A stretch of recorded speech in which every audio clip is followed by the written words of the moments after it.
Welcome to Burundi Impenetrable Forest. There's less than 800 mountain gorillas left in the world, and you'll find them all in this small little pocket of Africa in between the borders of Uganda, Rwanda and Congo. Now I've been growing my beard and making sure my chest hair is nice and curly, because tomorrow early in the morning I'm setting off to track gorillas in this mystical forest.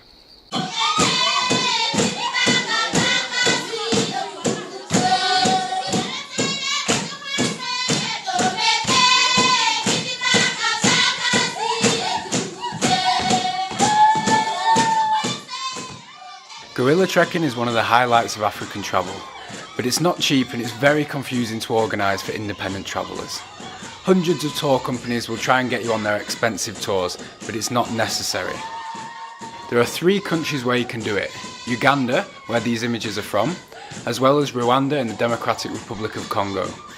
Uganda has the most habituated gorilla groups and it's also the cheapest, with permits costing only $350 in the low season of April and May. In Rwanda it costs $750 and then $500 in the DRC, but you'll need an expensive tourist visa to go with that. Tour companies don't actually take you tracking. Tracking is organised by the Uganda Wildlife Authority and you must buy a ticket from their office in the capital city Kampala. There are 4 different sites around Burundi Impenetrable Forest, but everyone recommends Rushaga because it has the most gorilla groups and it's the easiest to reach without a tour. You just need to take public transport to the town of Kisoro. From there it's a $20 taxi to the tracking trailhead. You go thick and deep into the impenetrable forest. We trekked for 2 hours, but as we approached the gorillas, they wandered off, scared by an elephant. So we were following the elephant who was following the gorillas, and it took another 2 hours before we reached them.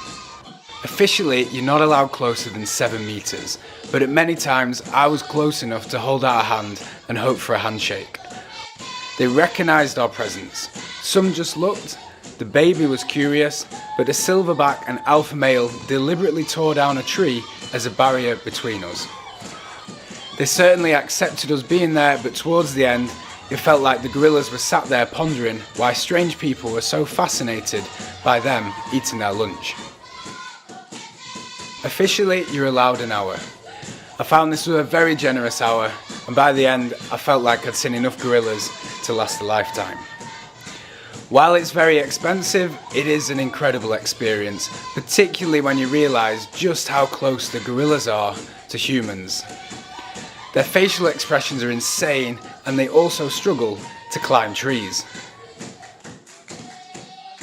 It's highly recommended. After all, there are less than 800 of these gorillas in the world, and they're by far the biggest of all the primates. Gorillas you see in zoos are actually lowland mountain gorillas, who are smaller than these ones you see in the wild in Uganda, Rwanda and the Democratic Republic of Congo. It is one of the ultimate highlights of African travel, and it's hard to imagine coming to East Africa and not checking out these cheeky chaps.